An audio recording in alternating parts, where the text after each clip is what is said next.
Hello, everyone, and welcome to Morning Coffee Break. I've been up since 7, didn't go to sleep until probably 3, so I got like 4 hours sleep. What happened was Kitty she was sick. I could hear her. Well, she was meowing, and I thought she was just hungry. And then I heard her, where I was, and then I heard her uh, like in here. I heard her in here, and she was meowing real loud. You know how they do when they don't feel good. And she was just like a loud, real loud meow. And of course, that woke me up. And then she started, getting sick and stuff. So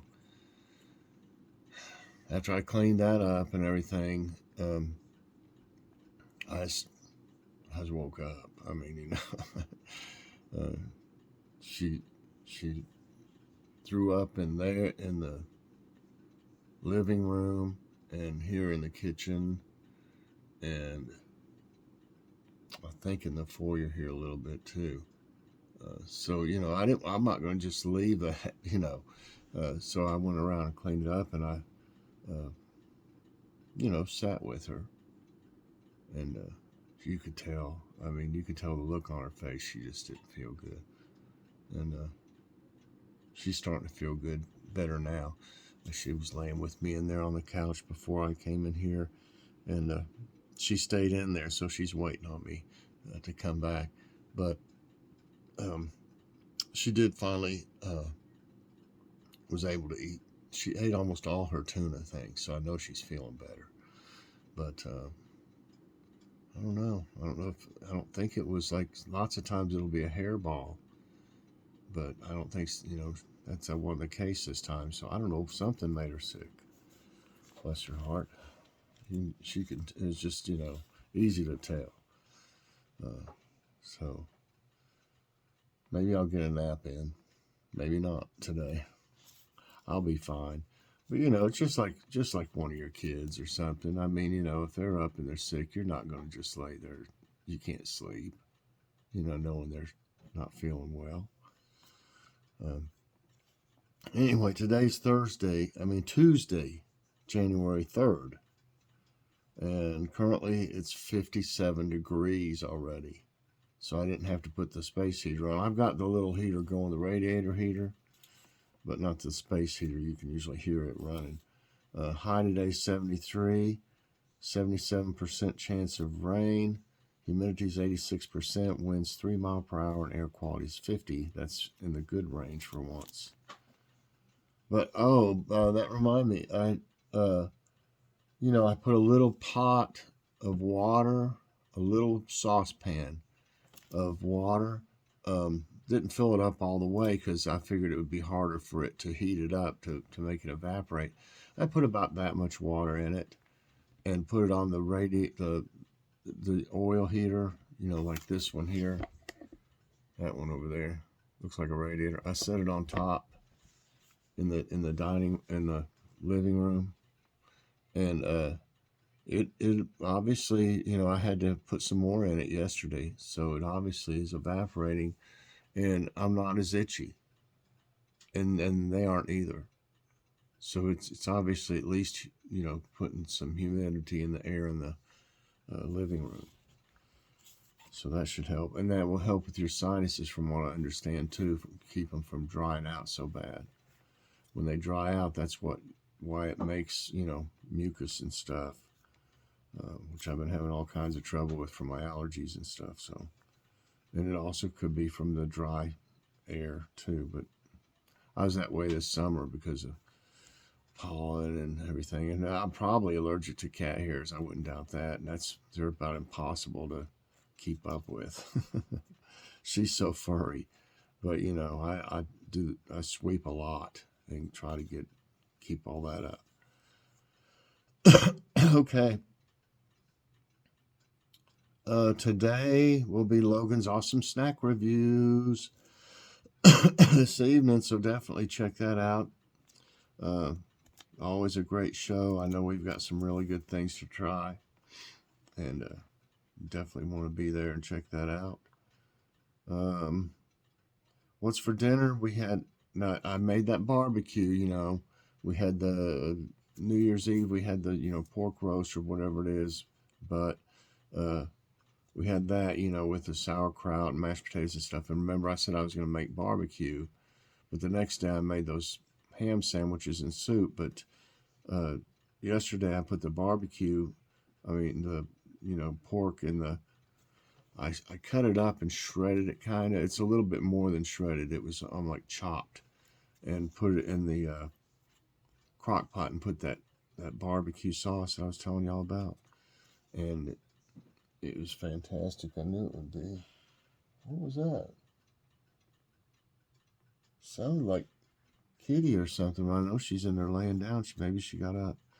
And I fixed, they call them potatoes O'Brien. It's like hash browns with onion and peppers. Um, and I used Jeff's seasoning. Oh my gosh, that stuff's so good. Especially with the potatoes, it was unbelievable. It was so good. Uh, they loved it. I made a short. That's what I put on them. I put some garlic powder on them too, and a little bit of salt and pepper. But this here is great stuff. And that's what I used on the barbecue when I put that roast in the crock pot. I used that all over it because it's a rub too. It's a Jeff's famous all-purpose seasoning and rub. It's salt-free. It's great stuff. Get you some of that on their website, jeffsfamousjerky.com. And so yeah, I fixed those hash browns, and then I was gonna fix slaw, and I couldn't find the slaw mix. And I know I only made it one time. We bought it at Walmart, and I only made slaw out of it one time, so I know there was some left, and I have no idea. We can't figure out what happened to it. Does that ever happen to you? Like, I know we had this in the fridge, it's gone. What happened? Did the coleslaw ghost get it or something? So we didn't have coleslaw because we didn't have any, and we didn't want to go out and get any. We weren't going. We just said no. We're not making unnecessary trips anymore. We're trying. That's one of our things we discussed for this year. We're trying to cut down on our use of gas and the wear and tear on our car. We don't have that many miles on that car. I'd like to keep it that way. It's a 2015 and it's only got 21,000 miles on it. We average about 3,000 miles a year. We don't go anywhere. We don't have the money to go on any trips or anything. And, mainly it's just going to doctors and stuff like that, and, my infusion and to the store to get stuff. So, and we also, another thing, well, let me tell you, what's for dinner is hamburger patties tonight. Hamburger steak, green beans, and I think she said mashed potatoes, but we just had them, so I don't know. Mashed potatoes. But yeah, we're going to try to cut down on different things. I mean, for our budget, because our budget's really tight, and one of them is gas, the way it's been. So what we're going to do is, like, if we need something and it's at Walmart or wherever it is, Walmart's the furthest place from here, and it's not really that super far away. It takes maybe 10 minutes. But we're going to look at the price, We're going to look at the price on Walmart, and then if we can find it on Amazon, we get, we're Prime, members or whatever, and, you have to pay them you get that Prime Video, but you got to pay $15 a month to have that, to get your free shipping and stuff. And if you don't use it, you're just like giving them $15 or whatever it is. So we're going to compare, and if they have it and it's close to the price of Walmart, we're going to get it through Amazon and have it delivered, because when you figure the price, if it's like $1 over or something, or a little bit $2 or something, I mean, figure your gas and wear and tear on your car, and just aggravation of going to Walmart, you know. Uh, so by the time you figure all that in, you're really paying about the same, is what I figure, close to it, if it's not a whole lot uh, cheaper. So, like yesterday, we get our foil, the Great Value, and it's 225 feet. The last time it was 798. I don't know if it. I think that's how much it was. I know it was 798. Now that doesn't mean it might be even more by the time the next month when we go, or when it lasts us about 2 months at least. Um, so we don't have to buy it every time. But 798, and then on Amazon, and it was called Amazon Basics or something. They got grocery items and stuff, I guess, now, where they got these Amazon stores. This is 250 feet for 1049. So you think 1049, 1049, and 798. Okay, 916 5, and then $2.51 more. But there's also 25 foot more. The Walmart's 225. This one's 250. So you're getting 25 more feet for 251. And then you figure your gas in and everything like that. So we just ordered it from Amazon. I got also some. I needed a extension cord. Ours went bad. That has one of the breakers on it. You know, the different outlets, and then it's got the little switch that's like green or something, and then if something happens, it turns red. You know, the breaker thing. I needed one of those, and it was pretty much the same price and stuff. You can look around and find one stuff, and that's just what I'm gonna do. I'm gonna look at a lot of stuff before we have to make a trip. You know, if it's crazy higher on Amazon, definitely we'll get it. You know, we'll get the cheaper way. So anyway, I don't know if I showed you. This is what the barbecue and stuff looked like. It's great. Everything's fantastic. We still got enough barbecue for another meal, and I put it in a Lloyd's barbecue tub that we had, you know, that we cleaned out and saved to put stuff in. So I know it's enough, because when we buy that, it's enough. So we filled that up and froze it, and have another meal one day. Okay, let's do. I'm running my mouth a little, running the time up. But yeah, so yeah, hamburger steak last night, and I know green beans and something. I don't know what. We'll have some type of potato, I wouldn't doubt. Maybe we can have some rice or something. We'll see. Okay, I like this. This is beautiful. Southern California sees a rare visitor, a snowy owl. And I saw something else about this yesterday. Look how beautiful that is. Can you imagine seeing that, you know, just actually being there and seeing that? A rare snowy owl was spotted in a Southern California neighborhood during the holiday season. Bird watchers have been visiting the city of Cypress in Orange County. Although snowy owls are known to migrate from northern Canada to the midwestern and northeastern U.S. during the winter, it is extremely rare to find one in Southern California. And I don't know, I'd like to use that picture. I don't know if I can crop it or whatever to get it to where it could be used, but I might use that. Okay. Okay, this one's, you know, not a smart thing. Let's put it that way. Car falls through ice after driving on frozen canal in Indiana. This falls in the duh category. During the recent Arctic freeze in Indiana, a car driving on a frozen canal broke through the ice. Cold weather caused a large amount of Indianapolis's canal walk to freeze. Once the driver realized it had thawed below, he exited the vehicle. A TikToker who was on Canal Walk at the time recorded the car getting swamped on camera. Dense fog in Vieira, I guess that's how you pronounce that, Vieira, Florida, creates stunning fog bow. Not a rainbow, a fog bow. See that?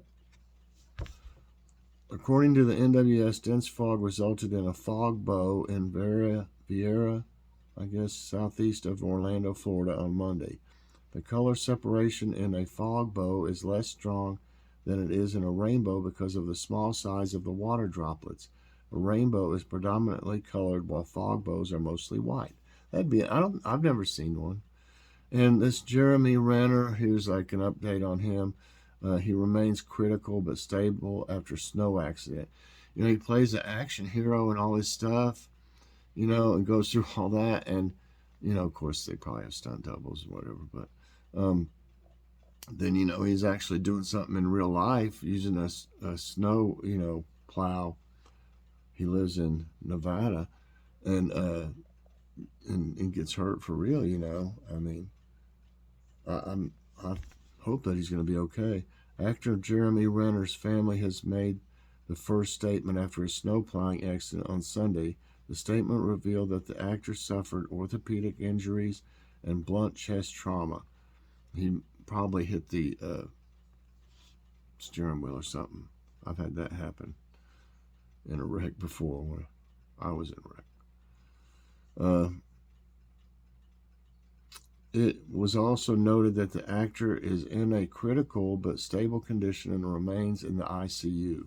Renner was injured while plowing the road around his Nevada home. And let's hope he gets better. Okay, let's see. Find nice news. There it is.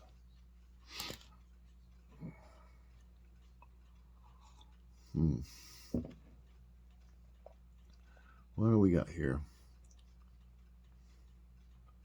I don't know about that. Let's see what else.